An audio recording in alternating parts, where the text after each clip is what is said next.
Okay guys, a quick one on ACLs. A couple of years saying, said stop focusing directly on this. Okay, we're always trying to repair, number one. We're trying to get little operations to clean up a bit of cartilage around the knees. We're on about ACLs, LCLs, PCLs and so on.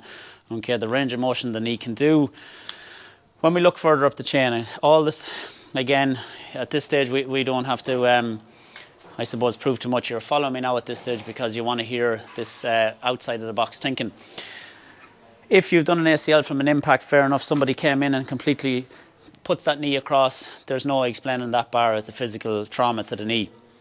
If you're an athlete that has on your third or fourth ACL, I can promise you now, stop with the hip hitch, stop with the clamshells you've been doing, stop with the single leg squats, stop with the single leg, hops and so on, trying to develop all of these issues. Number one, nobody has been talking to you about the angle in which the ankle is striking the floor. They're not talking to any of the bones and the way they need to sit, the way they also need to effectively move in order to not have an issue with the knee.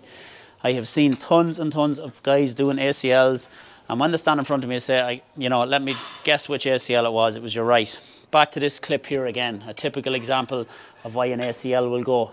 Tissue wraps around the bones in the way it is.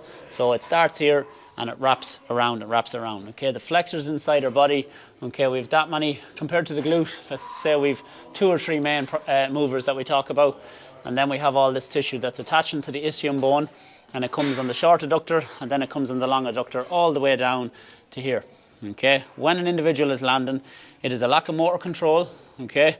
But also it is an overfiring pattern in the flexor that causes the knee to collapse inwards when we do it. That is one of the biggest reasons for ACLs, and to prove that it is, if you have been on your 3rd and 4th or 5th ACL, it's time to really start looking at, the methods we're using, but certainly you need to change the methods that you have been using. It is also nothing to do with the hamstring. Please stop spending hours upon hours putting so much time into the hamstring development, guys. Get in touch. So that's why we're making these videos, and we can send you on some documents that might be able to explain it a little bit more, and we can do some work together.